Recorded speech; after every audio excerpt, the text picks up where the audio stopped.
چیر کاٹنا ہے اور اس کو ایک نیا پاکستان بنانا ہے. اس کے لیے آپ اگر الائنس کرتے ہیں اسٹیٹس کو کی پارٹی سے, وہ چینج کیسے لانے دیں گی آپ کو؟ اس لیے ہمارے پاس چوائس کلیئر ہے, یا انشاءاللہ ہم اکیلے پورے ملک میں, اور اب وہ پارٹی جو, یا چھوٹی پارٹیز بھی ہو سکتی ہیں, میں پلیجو صاحب کی پارٹی ہے, میں بڑا ان سے متاثر ہوں, ان کو ووٹ شوٹ تو نہیں ملتا, لیکن ہیں تو صحیح نا کہ نظریاتی تو ہے. تو پھر آپ اپوزیشن کریں گے, ڈس لوئل اپوزیشن, آپ کھڑکائیں گے, آپ کہیں گے یہ کیوں ہو رہا ہے, یہ لوئل اپوزیشن, یہ نہیں اپوزیشن ہوگی جو اپوزیشن تھی, یہ لوئل. لیکن آپ کو جب تک نجم اگر آپ اسٹیٹس کو کے ساتھ مل کے چینج نہیں لا سکتے. چلیں آئیے, آپ کو ہم نے پرائم منسٹر بنا دیا, how will you deal with religious extremism? اس ملک میں دا ہول پرابلم از کہ ہم نے ریلیجن کو پالیٹکس کے ساتھ مکس کر دیا ہے, مذہب کو سیاست کے ساتھ, اور اب ہم انتہا, ساری دنیا ہمیں انتہا پسند ملک سمجھتا ہے, حالانکہ ایسی بات نہیں ہے. مگر آپ یہ جو انتہا پسندی ہے, اس کے بہت سے ڈائمینشنز ہیں, سیکٹیرین ڈائمینشن ہے, اور بھی بہت سے ڈائمینشنز ہیں, طالبان کا ڈائمینشن ہے. کیا کوئی ایک پالیسی کوئی سوچی ہے آپ نے, how to deal with religious radicalism? نہیں, میں تو یہ, اور یہ اس سے ٹائڈ ہے ٹیررزم. نجم میں سٹیپس آپ کو بتا دیتا ہوں, میں بڑی دیر کا کہہ رہا ہوں. دیکھیں, امریکہ کی جنگ سے ڈس انگیج کریں, اور جو جہاد کا نیریٹو ہے وہ جو لوگ لڑ رہے ہیں ان سے لیں. جو موٹیویشن, جب تک جہاد ہے نا, آپ نہیں جنگ جیت سکتے, کیونکہ دین کے لیے مرنے کے لیے کوئی کمی نہیں ہے لوگوں کی. جہاد کا نیریٹو تب ہوگا, ڈرونز بھی انہی کو مار رہے ہیں, فوج بھی انہی سے لڑ رہی ہے, تو وہ لنک کر دیتے ہیں دونوں کو, اور وہ ان کے کیونکہ خلاف جہاد ہے, وہ فوج کے خلاف بھی کر دیتے ہیں. اور تو یہ ڈی لنک کریں, یہ جب ڈس انگیج اور ڈی لنک کریں, پھر اپنے قبائلی لوگوں کو ساتھ ملائیں. تحریک انصاف سب سے پاپولر ہے, پہلے تو ان کے ساتھ مل کے, اور اگر پھر آپ کو ملٹری جو ارکنسائلبل, جن سے آپ جو ایسے ہارڈ لائنرز ہوں گے, پہلے تو قبائلی علاقے کے لوگ جن کا سب سے زیادہ جو امن چاہتے ہیں ان کو ساتھ ملائیں.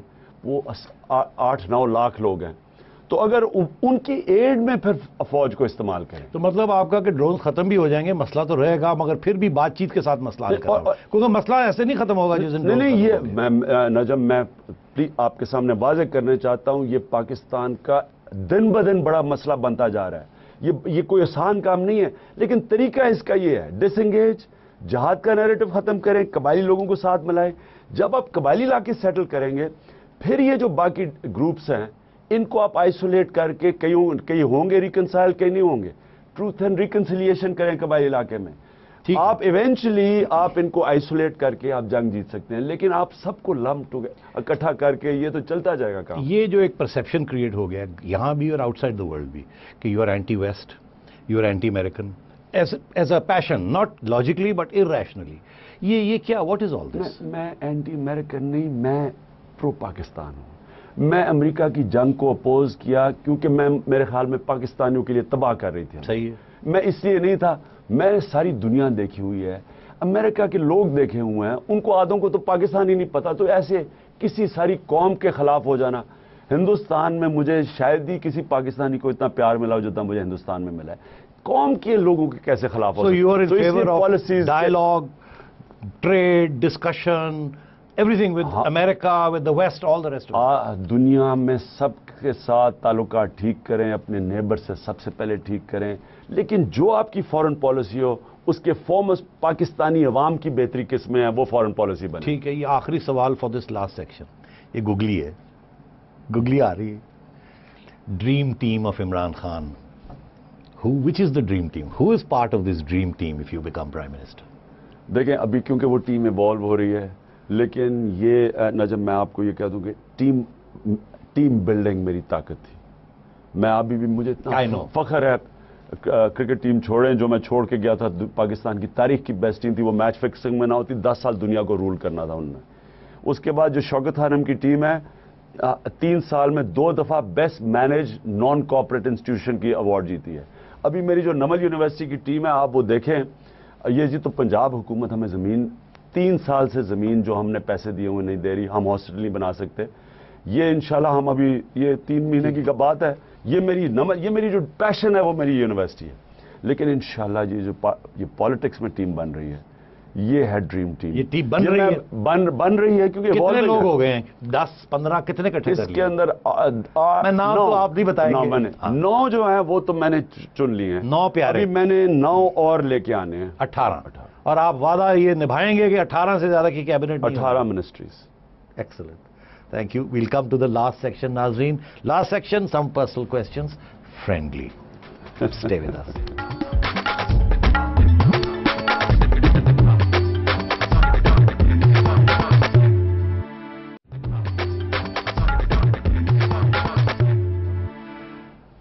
Welcome back and let's start straight away. Time is short. Khan صاحب، آپ کے اپنی کتاب میں یہ لکھا ہے، and I will quote in English: "The decisions of my life have rarely been made through rationality or logic, more by impulse and passion."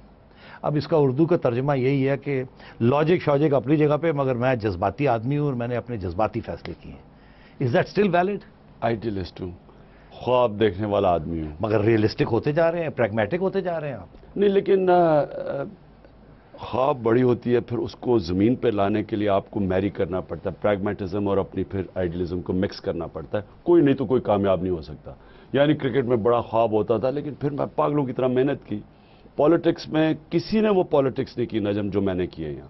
آپ نے تو خیر میرا پہلے دن سے دیکھے نا، بلکہ آپ نے تو وہ انٹرویو کیا ہے جب مجھے پتا ہے. میں اب میں جب سوچتا ہوں تو مجھے کئی دفعہ شرم آتی ہے کہ میں نے کیا کیا فولش باتیں کی. لیکن یہ ایک حصہ ہوتا ہے.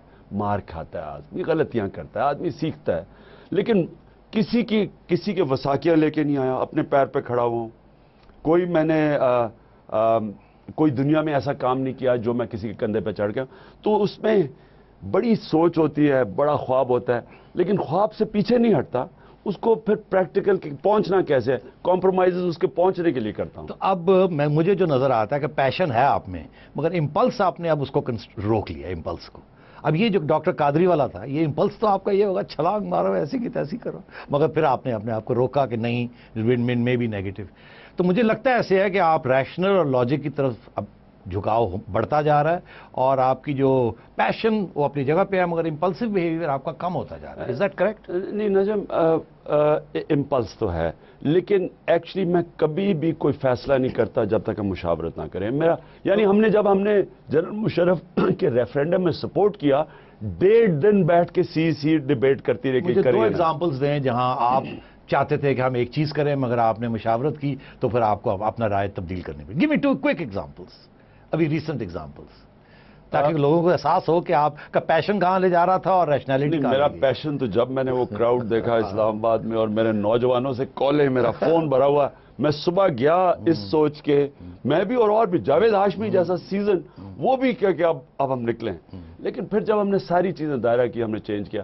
لیکن 2 جگہ میرا پیشن اور امپلس تھی اور پارٹی مجھے، ایک تو یہ تھا، دوسرا ساری پارٹی کہی تھی وزیرستان نہ جاؤں، کیوں میں سمجھتا تھا کہ وہ بہت بڑا ایک امپیکٹ ہے انٹرنیشنل، اور انٹرنیشنل اس کا بڑا امپیکٹ پڑا.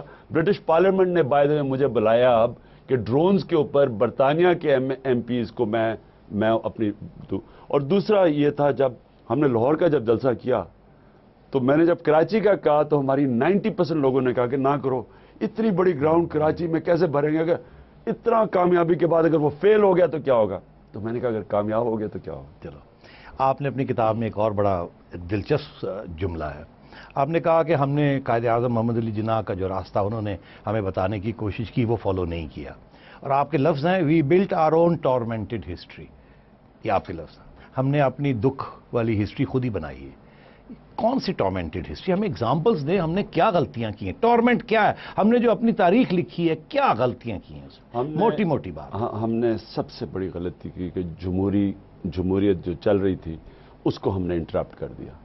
اور ہم جو ٹارمنٹڈ یہ تھی کہ جمہوریت جب غلطیاں کرتی تھی تو ہمیں اس کو چلنے دینا چاہیے تھا. ہم وہ انٹرپٹ کرتے تھے، پھر واپس چلے جاتے تھے، پھر وہ غلطیاں کرتے تھے. اچھا، پھر پولیٹیشنز کو بھی فوج پہلے لے کے آتی تھی، نیچرل لیڈرشپ نہیں چلنے دی. فوج کیا کرتی تھی؟ نواز شریف کو انہوں نے اس لیے تو نہیں چوز کیا کہ نواز شریف میں کوئی لیڈرشپ کیپبلٹیز تھی، کہ وہ کنٹرول ہو سکتا تھا.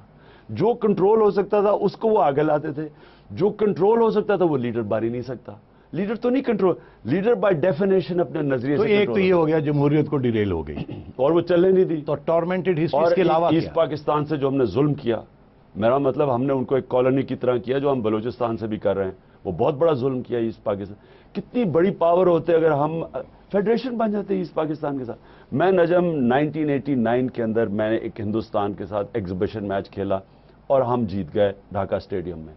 50,000 لوگ ڈھاکہ کے اندر پاکستان زندہ باد کے نعرے لگا رہے، 5 میل سڑک ہوٹل تک لوگ کھڑے اور پاکستان کے زندہ باد کے نعرے لگا رہے.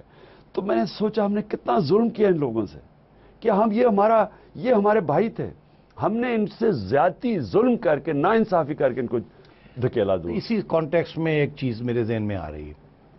یہ آرٹیکل 62 63 میں ذکر آتا ہے کہ جو شخص آئیڈیالوجی آف پاکستان کے خلاف بات کرے گا وہ ایلیجیبل نہیں ہوگا. فرینکلی مجھے تو آج تک پتہ نہیں چلا کہ یہ نظریہ پاکستان کیا ہے. آپ کو کچھ پتا ہے تو ہمیں بتا دیجئے کہ یہ نظریہ پاکستان کیا ہے یا کیا تھا. آپ کو یاد ہوگا جسٹس محمد منیر نے یہ کہا تھا اپنی رپورٹ میں، انہوں نے یہ لکھا کہ یہ جو آئیڈیالوجی آف پاکستان کا ذکر پہلی دفعہ ایوب خان کے زمانے میں ہوا اور ایک جماعت اسلامی کے ممبر تھے، انہوں نے یہ کہا. 47 میں کوئی بات نہیں کر رہا تھا نظریہ پاکستان کی. ہماری ٹیکسٹ بکس میں بہت جھوٹ لکھا ہوا ہے. تو یہ آپ کو پتہ یہ نظریہ پاکستان کیا ہے تاکہ میں ایسی غلطی نہ کروں کہ میرے سے کوئی ایسی بات ہو جائے تاکہ کل کو میں بھی نہ الیکشن لڑ سکوں. لیکن نجم یہ میں اس سے اختلاف کرتا ہوں کہ دیکھیں آپ کا رائے ہوگی ایک اور نظریہ ہے، اسی چیز کو میں اور طرح دیکھ سکتا ہوں. میرا ویسے نظریہ کلیئر ہے کہ پاکستان کو ہمیں ایک ایسی سٹیٹ بنانا تھا جس میں جو علامہ اقبال، جو میں اقبال کی سمجھا ہوں کہ اقبال مسلمانوں کے 500 سال میں ایسا بڑا برین نہیں آیا، ایسا اسکالر نہیں آیا جس کے بڑے فیسٹس تھے. اس کو پوری طرح تو میں بھی نہیں، وہ آپ کا لاسٹ چیپٹر اقبال کے اوپر ہے، وہ سارا پڑھا ہے جی. اور کیونکہ مجھے اقبال نے سب سے زیادہ متاثر کیا، تو میں یہ سمجھتا تھا کہ ہم مسلمان ابھی بھی سب سے زیادہ مسلمان دنیا میں پڑھے لکھے مسلمان پاکستانی ہیں ابھی بھی.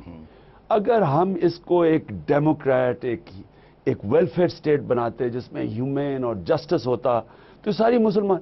اب تک تو جب پاکستان سب سے آگے تھا، مجھے البینیا کے پرائم منسٹر نے کہا، مجھے نیو یارک میں مل گیا یونیسیف کانفرنس میں، کہتا ہم نے ریڈیو پہ سنا کہ اسلام کے نام پہ سٹیٹ بنی اور ہم نے البینیا میں مٹھائیاں بانٹی. تو ایک وقت پہ نیلسن منڈیلا نے مجھے کہا کہ ان کا جو ہیرو تھے وہ گاندھی اور قائد اعظم تھے. تو ہم نے جو سٹیٹ ہم مثال دے سکتے تھے مسلمانوں کو کہ ایک ڈیموکریٹک سٹیٹ ایک اسلام کے نام پہ بنی ہے جس میں انسانیت ہے، جس میں ویلفیئر ہے، جس میں عدل اور انصاف. تو یہ جو ہم جنگجو ریاست بنائے بیٹھے ہیں، جنگیں کر رہے ہیں سب کے ساتھ لیفٹ اینڈ رائٹ دونوں بارڈرز پہ، اسلام کا تو نام ہی امن ہے جی. اسلام تو یہ بالکل یہ جو ہم اصل میں جی اسلام مجھے افسوس سے کہنا پڑتا ہے کہ ہم نے ہر چیز مس یوز کی ہے اور اسلام کو بھی کوئی پٹھانوں کے نام پہ سیاست، کوئی پنجاب، کوئی مہاجر، کوئی اسلام کے نام پہ، یہ سب کو مس یوز کیا گیا پاور کے لیے. 2 منٹ رہ گئے ہیں آپ کی اجازت کے ساتھ ایک چھوٹا سا personal question but soft one. مجھے یاد ہے کہ آپ کی کتاب میں لکھا کہ آپ کی والدہ نے آپ کو کہا تھا کہ کسی دیسی لڑکی کے ساتھ شادی کرنا، کسی گوری کے ساتھ نہ کرنا. آپ نے لکھا ہے خود اپنی کتاب میں. آپ نے یہ بھی لکھا کہ اور آپ نے اس وقت شادی سے پہلے ایک بیان دیا تھا کہ آپ ایک مڈل کلاس پاکستانی کنزرویٹو خاتون سے شادی کریں گے. پھر آپ نے وہی اپنا امپلس اور پیشن کر کے اور ایک نان پاکستانی سے شادی کر لی. شکر ہے کہ بہت نبھائی آپ نے اور اب بھی آپ نبھا رہے ہیں اس کے جو نتائج نکلے. مگر سوال میرا یہ کھڑا ہوتا ہے، کبھی آپ سوچتے ہیں کہ کیا شاید اگر آپ کوئی اور راستہ اختیار کر لیتے، ماں کی ایڈوائس لے لیتے؟ نجم ایک تو میں ماضی میں کبھی جو کوئی ریگریٹس نہیں ہے. میں ایک حدیث ہے کہ don't fight destiny because destiny is God. یعنی آپ اس موقع کے اوپر فیصلے کرتے ہیں. میں نے ایک چیز سیکھی ہے کہ جو میں زندگی میں پلاننگ کرتا تھا وہ پلان ادھر جا رہا ہوتا تھا، زندگی ادھر جا رہی ہوتی تھی. اچھا پھر رک جائیے پلان ابھی آپ کا کیا ہے؟ کوئی ایک اور شادی کا ہے دل یا نہیں؟ آپ سوچتے ہیں کہ آپ بیچلر ہی ٹھیک ہے؟ میں اگر اس عمر میں جب میں نے یہ سٹیٹمنٹ دی، آپ تو جوان ہیں عمران، پلیز ڈونٹ سے نجم اس زمانے میں جب آپ نے سٹیٹمنٹ پڑھی ہے نا، میں نے کہا میں پاکستانی لڑکی سے کروں گا. جو میں نے یہ آج اس عمر میں ڈیفینیٹ سٹیٹمنٹ نہیں دے سکتا کیونکہ میں تب دے سکتا تھا. اب مجھے نہیں پتا کہ کیا فیوچر میں ہے. اوکے ابھی تو کوئی ٹائم نہیں ہے میرے پاس اور شاید میری عمر بھی اب ہو گئی ہے شادی کے لیے. میرے خیال میں بہت بوڑھا ہو گیا ہوں. نہیں نہیں فار گاڈ سیک، اگر آپ بوڑھے ہو گئے ہم تو فارغ ہو گئے. اچھا یہ بتائیے کہ آپ سوچتے نہیں ہیں کبھی کبھی کہ your children are growing up last in the West, and آپ وہ آتے ہیں آپ کے ساتھ بہت اچھی تعلقات ہیں، Jemima is a very good mother, سب کچھ ٹھیک ہے، مگر کبھی یہ دل میں کھٹک نہیں ہوتی کہ یہ اب نہ پنجابی بول سکیں گے نہ پشتو بول سکیں گے، اور یہ برطانیہ میں they will be British citizens. Don't you feel a loss somewhere over here? زندگی کے اندر اگر مجھے کوئی اللہ نے آزمایا ہے نا، اللہ قرآن میں کہتا ہے میں تمہیں آزماؤں گا بچوں سے، تو سب سے زیادہ میری آزمائش ہوئی ہے بچوں کی وجہ سے. یعنی اگر میں نے خوشی ملی ہے سب سے زیادہ تو بچوں نے دی، تکلیف مجھے سب سے زیادہ ملی ہے تو بچوں کی وجہ سے. اور یہ آپ بات ٹھیک کہہ رہے ہیں کہ میں سوچتا آگے کا نہیں ہوں، کیونکہ مجھے نہیں پتا آگے کیا ہوگا. اللہ پہ ایمان رکھتا ہوں، مجھے نہیں پتا کیا ہوگا، لیکن یہ ضرور ہے کہ مجھے تکلیف ہے کہ بچے میرے ساتھ نہیں ہیں. اللہ آپ کے ساتھ رہے. Thank you very much. Good luck.